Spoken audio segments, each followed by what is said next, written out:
চিনি, দাঁড়া চিনি, আমার কথা শোন। কি শুনবো? তোর জন্য অপেক্ষা করতে করতে রাত শেষ হয়ে এলো, শুকিয়ে গেল তাজা ফুলগুলো। আমি যখন ভালোবাসার ফুলে মালা গেঁথে তোকে নিয়ে রঙিন স্বপ্ন দেখছিলাম, তুই তখন আমার স্বপ্নকে চালিয়ে পুড়িয়ে মদের আনন্দে ডুবেছিলি। তুই মদের আনন্দে ডুবে থাক, আমার চেয়ে তোর কাছে মদ অনেক প্রিয়, অনেক প্রিয়। চিনি, কি বলছিস চিনি? তুই না আমাকে ভালোবাসিস? ভালোবাসা? তুই আমাকে ভালোবাসিস? তাহলে বল, কেন তুই কথা দিয়ে কথা রাখিসনি? কেন তুই মদ খেয়ে চুপ হয়ে থাকিস? কেন আমাকে মানুষের কাছে বাজে কথা শুনতে হয়? আরেকজনের স্ত্রীকে কেন তুই জোর করে মা ডাকিস? আরে সালা, মেজাজ দেখাচ্ছিস?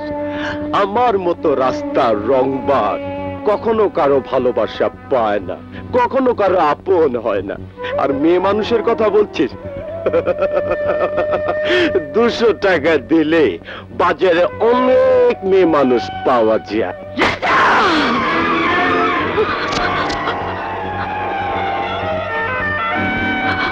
কি বলি?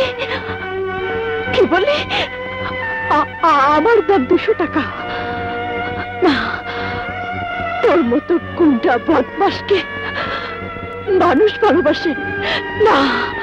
চিনি, দাঁড়া, চলে যাচ্ছিস কেন? মার, আরো মার, মার মার মার। একজন তো কথাই মেরেছে, তুই আমাকে হাতে মার চিনি, হাতে মার। আমার কে আছে?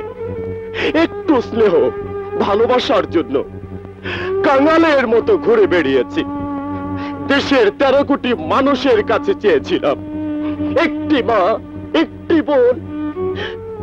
যখনই পেলাম তখনই সব ভেঙে চুরমার হয়ে গেল। অন্তত অন্তত তুই আমাকে দূরে ঠেলে দিস না রে চিনি। রাজা, রাজা, কে তোকে দুঃখ দিয়েছে?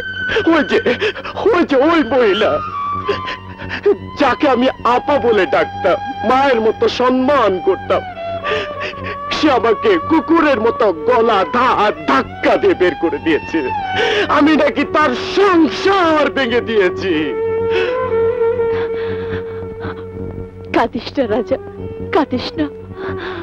পৃথিবীতে সবাই তোকে ছেড়ে গেল, আমি তো তোকে ছেড়ে যাব না রে রাজা, আমি তোকে ছেড়ে যাব না। সত্যি বলছিস চিনি? হ্যাঁ রাজা, বিশ্বাস না হলে তোর মায়ের বালাটা আমাকে এনে দিস। ঠিক আছে চিনি, আমি তোকে আমার মায়ের বালা এনে দেব। চল চল। আরে